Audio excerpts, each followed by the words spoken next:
आज वही बांग्लादेश हमें आंख दिखा रहा है, हमारे ही धर्मों पे वो सीधे वार कर रहा है। सब 1.5 करोड़ हिंदू माइग्रेट हुए हैं, ये आज हिंदुओं को चुन चुन के मार रहा है। भारत सरकार कोई एक्शन नहीं ले रही थी माइग्रेशन को लेकर। बने रहे वीडियो को लाइक, सब्सक्राइब और शेयर करें। अगर आप सत्य के साथ खड़े हैं तो सब्सक्राइब और शेयर करके ही जाना।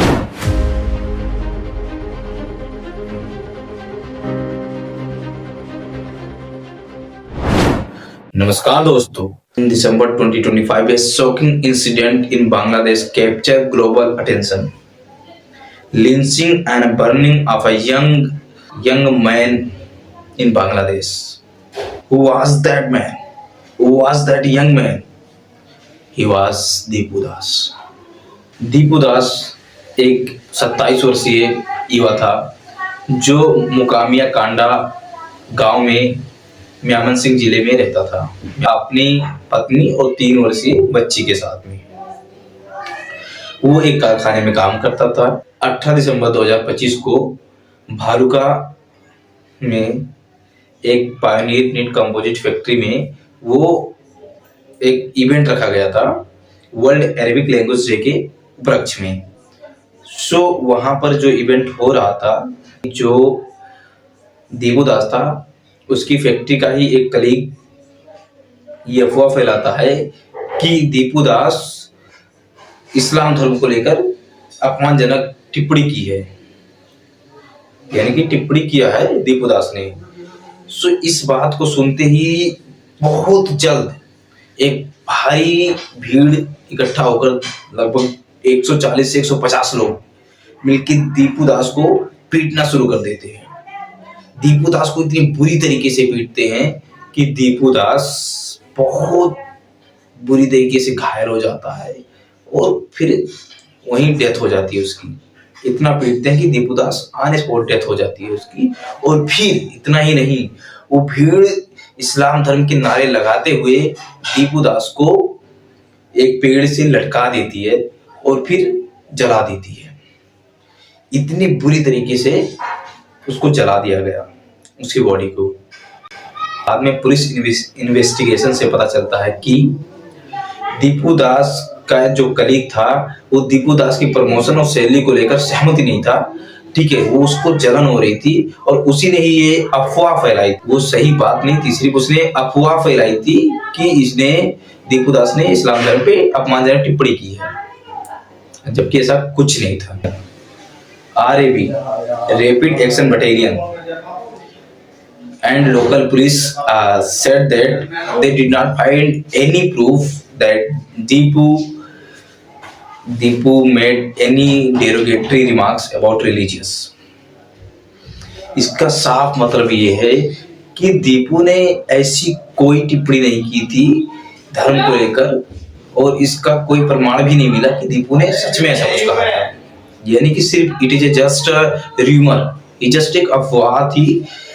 ये सब होने के बाद में दीपू दास के भाई अपू चंद्र दास ने वो 140 से 150 अनजान लोगों पे जिन्होंने मारा पीटा और चलाया था, उनके खिलाफ FIR दर्ज करवाते हैं। FIR दर्ज करवाते ही वहां की लोकल पुलिस और इन्वेस्टिगेशन टीम मिलकर ओनली 7 लोगों को अरेस्ट करती है दिखावे के लिए। और इसके बाद में वहाँ के जो local deputy commissioner Saiful Rahman, वो दीपू की फैमिली से मिलने गए। उनकी फैमिली को कुछ दिलासा देते हुए कुछ पैसे दिए और दीपू की वाइफ को एक जॉब देने का वादा किया। यहाँ पे एक सीधा सवाल उठता है दोस्तों, सीधा सवाल उठता है कि क्या दीपू दास लास्ट था? तो इसका जवाब है नहीं। खोकोन चंद्र दास नया केस। 31 दिसंबर 2025 को फिर से एक अटैक होता है हिंदू बिजनेसमैन पे। 2 केस, 2 हिंदू विक्टिम और सेम पैटर्न। मतलब ज्यादातर जो पैटर्न है वो सेम ही था। क्राउड वायलेंस, र्यूमर और इंस्टेंट पनिशमेंट, ये सेम पैटर्न था जो दोनों में हुआ। इतना ही नहीं दोस्तों, राइट्स ग्रुप के अकॉर्डिंग जून 2025 से दिसंबर 2025 के बीच में 71 अटैक्स हुए हैं, जिसमें माइनॉरिटी सिर्फ हिंदू यानी कि जितने भी अटैक्स हुए हैं वहां में उसमें ज्यादातर माइनॉरिटी ही थी, माइनॉरिटी मतलब हिंदू ही थे। हर एक केस में, हर एक के जितना भी केस हुआ है उसमें हर एक केस में कोर्ट नहीं, क्राउड, लोग जज बने वहां पर, भीड़ वहां पे जज बनी। ये सिर्फ पहली बार नहीं हुआ, दूसरी बार भी नहीं हुआ है। आपको बता दूं कि अगस्त 2024 में शेख हसीना के गवर्नमेंट कोलैप्स होने के बाद में मात्र 16 दिन में 2442 वायलेंट इंसिडेंट रिपोर्ट्स हुए हैं। वो ये पता नहीं कितने थे, पर जो रिपोर्ट हुए हैं मैं उसका डेटा बता रहा हूँ। ये जो डेटा है ना, वो कोई पर्सनल डेटा नहीं मेरा, वो जो डेटा है एचबीसीयूसी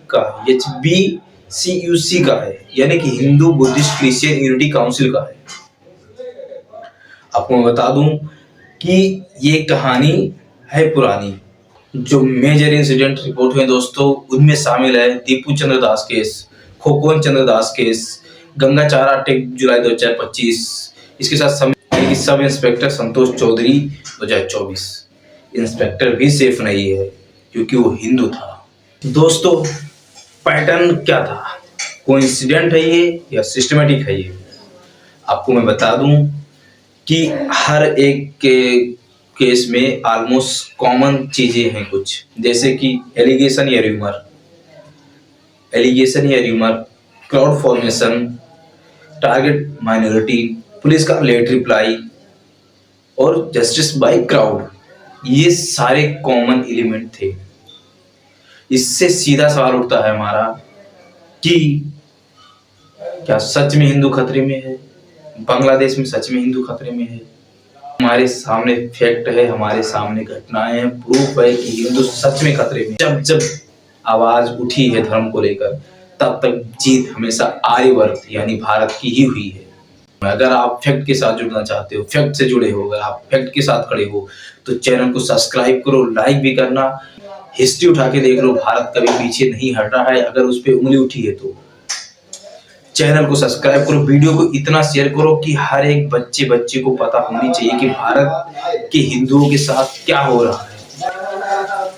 लाइक, सब्सक्राइब, शेयर और कमेंट करो अपना ओपिनियन। अगर कुछ भी आप कहना चाहते हो कमेंट डालो। It's mandatory for everyone. Justice crowd से नहीं, कोर्ट से आनी चाहिए दोस्तों। ये बात सिर्फ बांग्लादेश की नहीं है, हिंदुस्तान में भी ऐसे कई सारे केसेस होते हैं। तो जस्टिस हमें कोर्ट से आनी चाहिए, कोर्ट कभी नहीं बिकना चाहिए। आवाज उठाओ, लड़ाई करो और जस्टिस लो। जस्टिस होनी चाहिए, पार्शियलिटी नहीं होनी चाहिए।